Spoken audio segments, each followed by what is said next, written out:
Slut Here's Magic. Slut Magic. See See you you at at Loud Women Fest in New York. New York. We have to do that again. Chaos.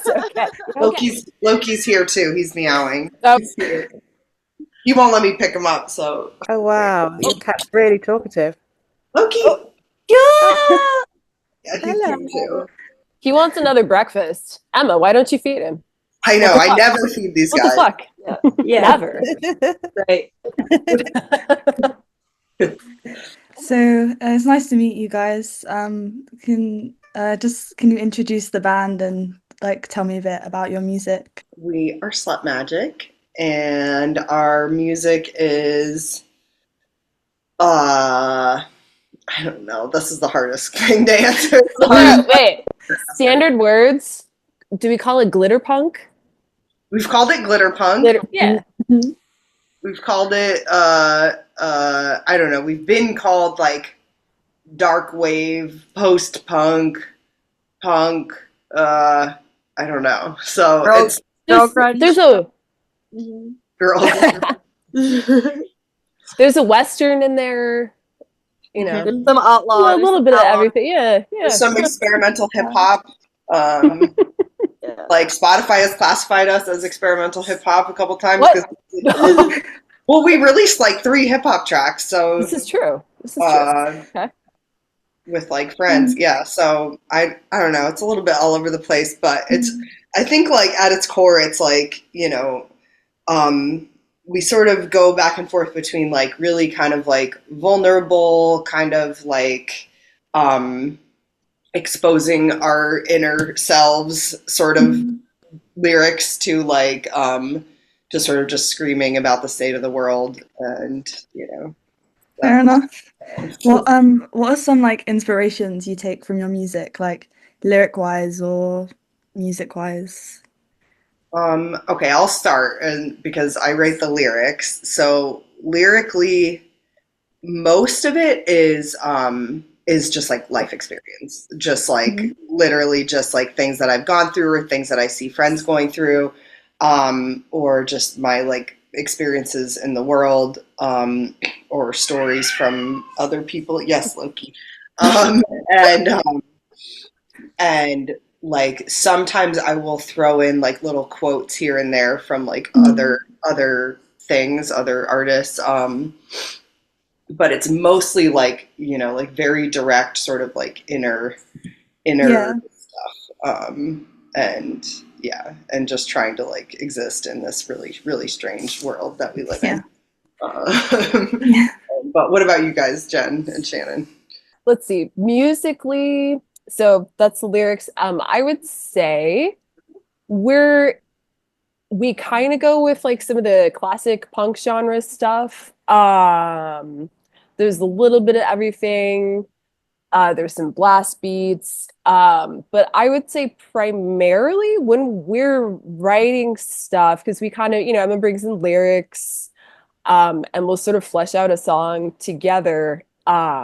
It's more about, what seems to work, what feels right. And I think somehow that's all sort of, there is like a cohesiveness within that, like everything has sort of gone in like a certain direction. It's like the combination of all of our aesthetic preferences sort of adds up to what we are. That's so vague. Yeah. I would say that we have a lot of like kind of what Shannon and Emma already said. Like there's a lot of influence that we all draw from, like, but then there's a lot of people that we all look up to together. Like for example, like David Lynch, R.I.P. I feel like there's a lot of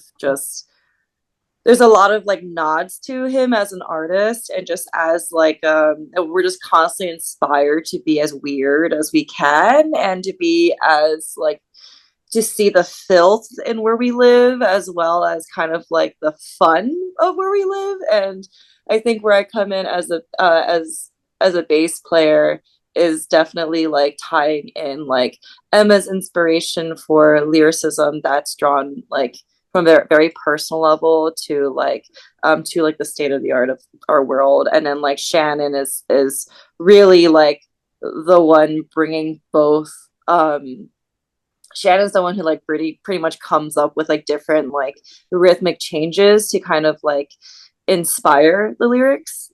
And then for me, it's like trying to keep I think Emma described it as like earth under her feet, like just trying to like find like the groundedness with it. And our boyfriend is the one who pretty much brings in like all of like the inner anxieties and the panic, as well as like the big fun of it. Like he basically just builds off of everything through like all the weirdness and the layers that like he does like the guitar. Like I don't know if you guys have seen like our last couple sets, but like he built a pedal cage out of like a cat kennel, and like it's like neon and like I just think his goal every show like that we have like basic guitar is just to see who panics first and like and see like who is gonna like either like run the song to like the finish line or kind of crash and burn. And I think that's like in like a very beautiful way, that's kind of like how Slut Magic like carries the songs to the finish. Like we either all panic together and we all scream together, or it becomes like a really beautiful cathartic like end. Yeah, another really important influence that I just remembered as Jen was describing that is dreams. So we all like draw a lot of inspiration, and that's also connected to David Lynch because he was like super into that stuff. But we all kind of draw a lot of inspiration from like the subconscious and dreams, and like a lot of lyrics that I've written are just like exact descriptions of dreams that I've had. And what also I think like Michael brings like sonically is very dreamlike. Like he with the pedal cage has like, I don't know, 15 or 20 pedals on this thing that all make the craziest sounds. And so he brings this sort of like, he connects like when the rest of us are kind of like playing a song, like he's adding something that is like making it something that connects to like a bigger thing that is a little hard to describe. Does this make sense to you guys? And then he'll fucking change it every time. Yeah. Oh yeah, he plays something different every time. Yeah. If you guys like sit in the front of the stage and just like spend a good amount of time watching Hot Boyfriend, like he will you'll see in his eyes that like he's about to like do something, and we're all just like, all right, it's happening. Yeah, I guess it's happening. It's the crazy eye. And so when we record, it gets very complicated because like pretty much like I'll just record him doing like 100 different things and then just like chop it up and pick parts from it to like make into the actual recording. Because oh my god, it never occurred to me. That's probably part of why he hates recording, because he's got to be like nailed down to one thing. Right. There are songs where I'm like, Michael, can you do the thing that you did like 6 months ago, please? It was my favorite. So he's like, what thing? I don't know. He's like, no. It's gone. Yeah. So I guess while the rest of us are like have set parts that make the song structured and like hold together as an actual song and not just like float off into space, like he helps bring us into space. So very so Piscean. Cool. So you're playing the New York City Loud Women Fest, right? Yeah. Could you just tell me a bit about that and like what you're planning for your set? We just had a little like gathering where we crafted a wee bit of a set list. Actually I don't know how to play some of those songs yet. So I'm like, so a lot of like our shows and like this is like all Emma's fault for writing so much and like just having a new song like every rehearsal to do together. But I feel like I'm like the newer one. I came in like maybe like two and a half years ago, and I feel like every show I've been to, there's always been like songs that appear on the set list, and I'm like, what's that? And then like Michael will be like, don't worry about it. It starts with D. Yeah, literally. You'll be fine. There'll be a lot of surprise. And yeah, we all had an extremely tumultuous year for the past, since last year around this time. it's been just a lot of like life and death sort of stuff that we've all had to deal with and go through, and so we haven't played shows for a while. Our last show that we played was like last August, and our first show back is going to be at the end of this month at a TVI, and it's like a party for like a kink magazine.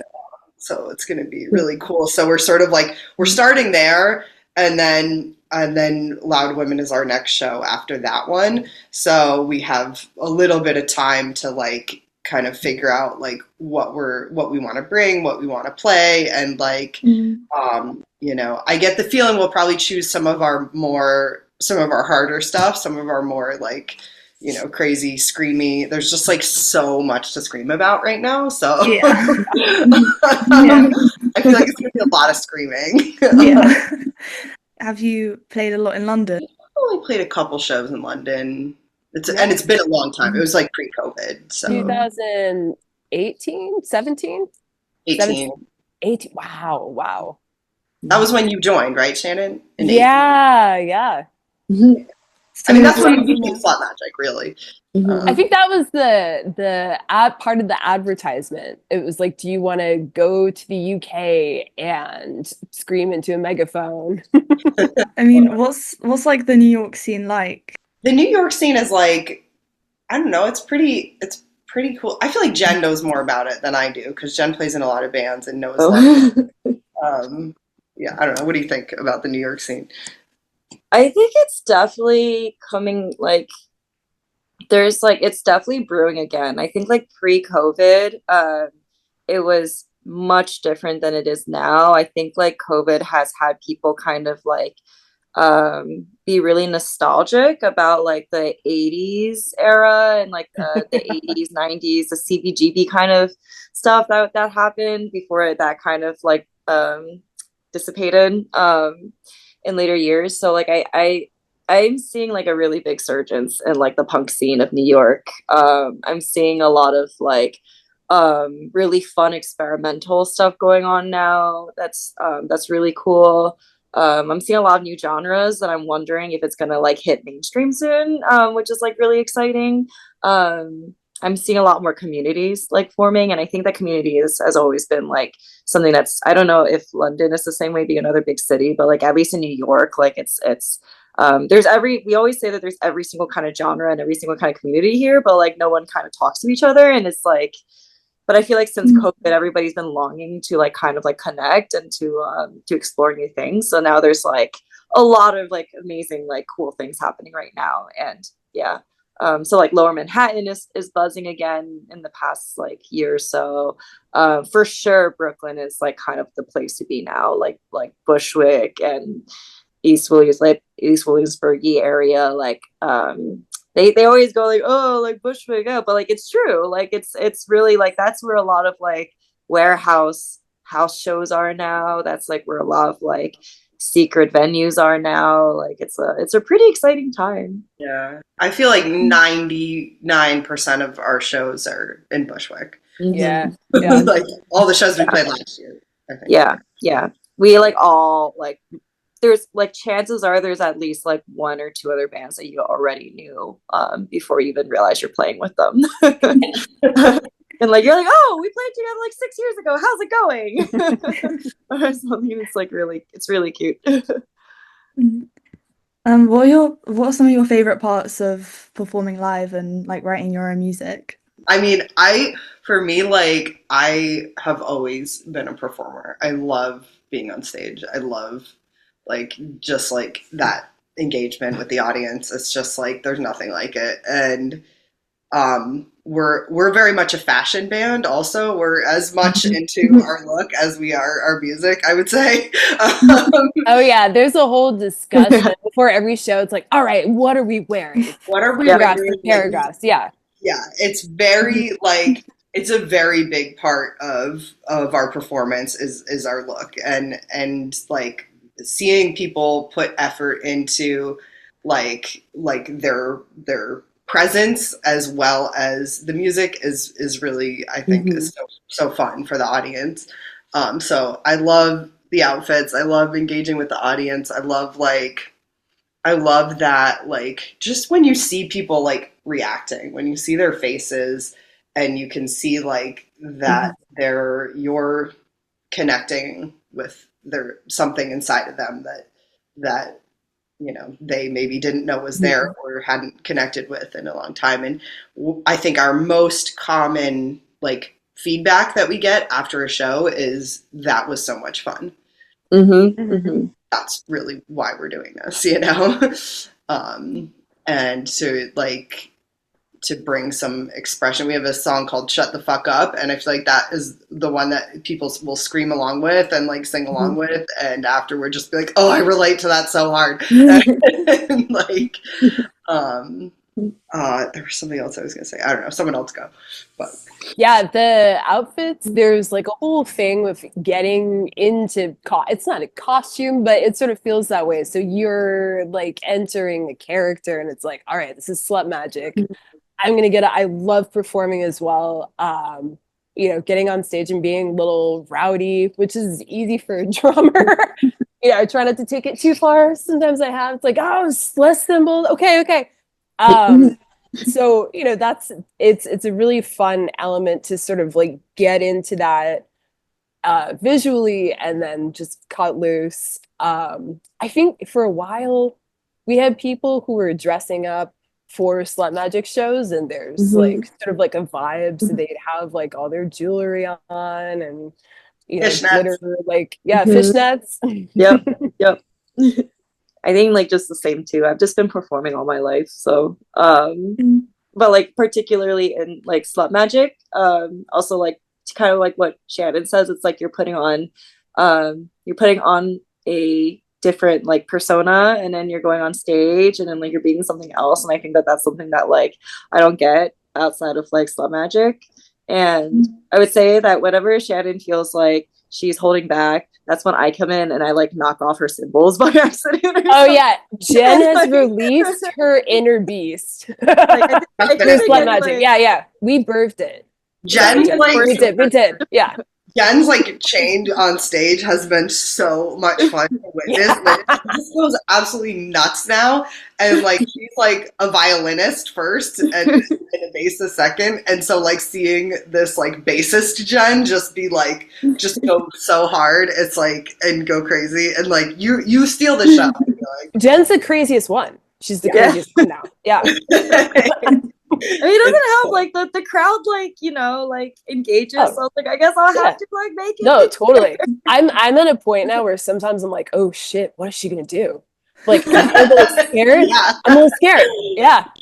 Right. No, totally. And like I think there's like an important piece of the fashion stuff that like we don't really talk about that much because it's kind of just implied, but it's like body positivity and sex positivity and really like giving people a space and like kind of showing by example how to like love yourself like inside and out and and like being like dressing up in really crazy outfits sometimes is a way to be like, okay, like I'm so like grateful for my body and like and just like that sort of vibe is there again, even though it's not like something that we really talk about, but it's like for me it's like such an important message to be putting out into the world of like your body is perfect exactly the way it is and be grateful for it and like have fun with it, dress it up, like take care of it, and that's like that's a really really huge part of the stage presence for me. So. What is some advice that you have for young aspiring musicians trying to get into the music industry? Do your thing, be yourself. Don't try to like, I see people try to like cater to a genre and like it's like I want to do this specific thing. No, like listen to like your inner like aesthetic desire and like go with that as hard as you can. And you will find a place for yourself. It's so hard as women, trans femmes, queer folks, but don't compromise. Basically kind of like what Shannon was saying, and trust in your community, confide in your community. Also, the music industry as a job, as a part of capitalism, it's just they're really at odds with each other, right? It's so fun. It's an inner expression of, you know, our humanity, and money and capitalism are the opposite of that. So trying to make those two things work together is just like what these two said, like just do your inner expression of yourself, and you might not be able to make any money doing it, and you might not want to make money doing it, because combining those things maybe will make you not love it as much. I don't know. That might not be true for everyone, but it's just like understanding that those things just don't really mix with each other is maybe a helpful thing to think about. Yeah. So don't give in to it when the industry. Yeah.